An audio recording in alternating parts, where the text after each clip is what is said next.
حضرت نواب حیدر علی خان اسد صاحب انہوں نے بتایا حیدر علی اسد اور علی گڑھ مسلم یونیورسٹی. مجھے ایک دو مصرے یاد آ گئے، سوائے نام علی مجھ کو کچھ بھی یاد نہیں. میں کیا کروں مجھے اونچا سنائی دیتا ہے، میں کیا کروں مجھے اونچا سنائی دیتا ہے. عزیزوں، چونکہ دامن وقت میں قطعاً گنجائش نہیں کہ کچھ عرض کیا جائے، لہٰذا میں نواب حیدر علی اسد صاحب اور بیچ میں ہمارے جو علماء تشریف فرما ہیں، اس وقت بہت سلیکٹڈ گیدرنگ ہے اور جس میں ہمارے بزرگ بیٹھے ہوئے ہیں. میں سب سے پہلے یووا غدیری فاؤنڈیشن کے نوجوان اور آپ سب کی خدمت میں دعا گو ہوں کہ آج کی یہ عظیم شب جو امیر کائنات سے منسوب ہے، امیر کائنات جو شہر علم کا دروازہ ہیں، مولا کا کرم ہو جائے.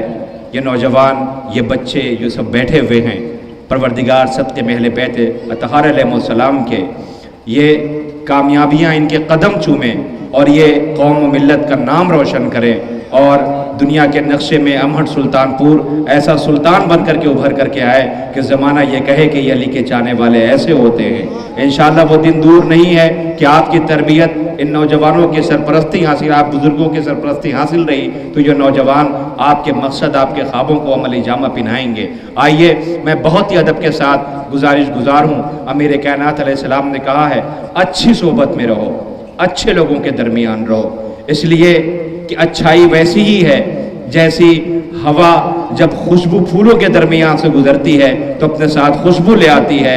اگر ایسے ہی ماحول ہمیں ملتا رہا تو انشاءاللہ وہ دن دور نہیں ہے کہ یہاں پہ ماہر ڈاکٹر بھی نکلیں گے، سیاستداں بھی نکلیں گے، سماجیات کے ماہر بھی نکلیں گے، بہترین خطیب بھی نکلیں گے، بہترین کریٹو کرنے والے بھی نکلیں گے، بہترین نوجوان بھی نکلیں گے. تجارت کے میدان میں ہم ہوں گے، سیاست کے میدان میں ہم ہوں گے، علم کے میدان میں ہم ہوں گے، اس لیے کہ ہم اس در دہلیز پر سر جھکائے ہوئے ہیں جو علی کا در ہے، جو علی در ہے.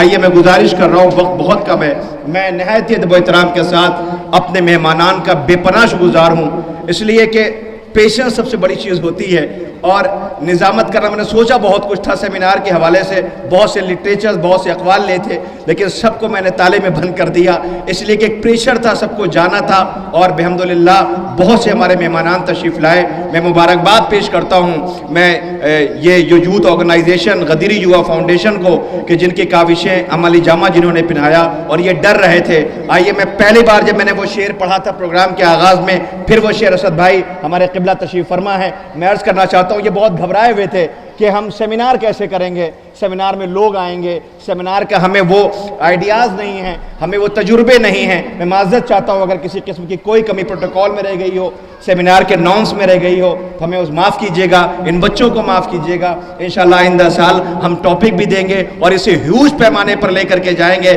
تاکہ زمانہ یہ دیکھے کہ علی والے سیمینار کیسے کراتے ہیں، چونکہ ہمیں تو وہ ہیں جنہیں یہ پتہ ہے کہاں رونا ہے، کہاں مسکرانا ہے. زمانے کو ہمیں نے تو سکھایا ہے اور زمانہ اسی در سے سیکھ رہا ہے. آئیے، میں بڑے ہی ادب و احترام کے ساتھ گزارش کر رہا ہوں، ہمارے بیچ میں ایک نہایت ہی مخلص، نہایت ہی انکساری، بڑی خاموشی کے ساتھ آپ نے دیکھا ہوگا.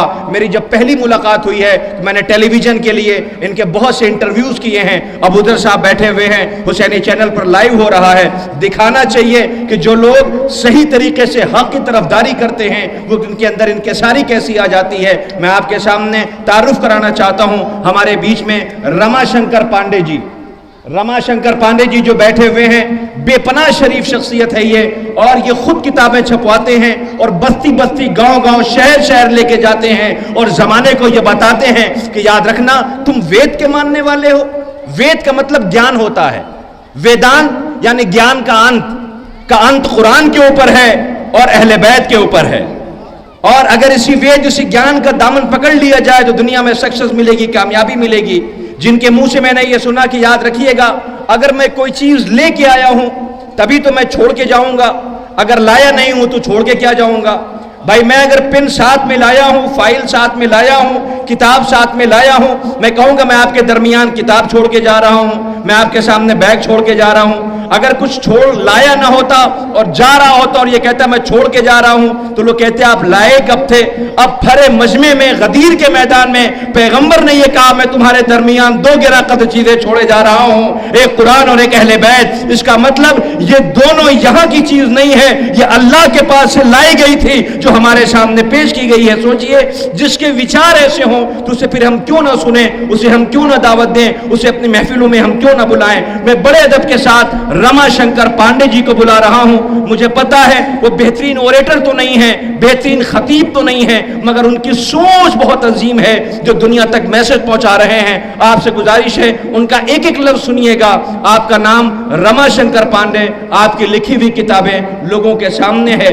صرف انسانیت حسین سے قرآن اور اہل بیت بہترین راستہ، یہ وہ سب چیزیں ہیں۔ میں نے ان سے سنا جنہوں نے شہزادی کی باغ فدق کے حوالے سے وہ دلائل پیش کی، علماء کی موجودگی میں کہہ رہا ہوں، باغ فدق کے حوالے سے وہ دلائل پیش کیے ہیں کہ آپ ان کتابوں کو ان کے پڑھیں تو آپ کو سمجھ میں آئے گا کہ کیسے مقدمہ قائم کیا ہے اور کیسے انہوں نے دلیل پیش کی ہے اور حیرت کیا ہے مسلمانوں سے۔ مجھے یاد آ رہے ہیں وہ 4 مصرے جو لکھنؤ کی سرزمین سے گونجے تھے کہ ایک سلوات پڑھے بلند ترین،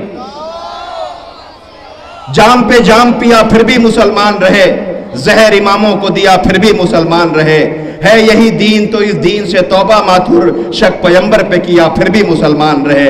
یہ حیرت کر رہے ہیں اور مرثیہ پڑھ رہے ہیں ملت اسلامیہ پر کہ تمہارے پاس اتنی عظیم شخصیتیں ہوتے ہوئے تم در در کی ٹھوکریں کیوں کھا رہے ہو؟ کیوں نہیں در علی پہ آ جاتے، آ کے اپنی پیشانی جھکا کر کے زندگی اور آخرت دونوں سنوار لیتے ہو؟ گزارش کر رہا ہوں رما شنکر پانڈے جی سے جو آ رہے ہیں اپنے وچار رکھنے جا رہے ہیں، آپ انہیں سنیں۔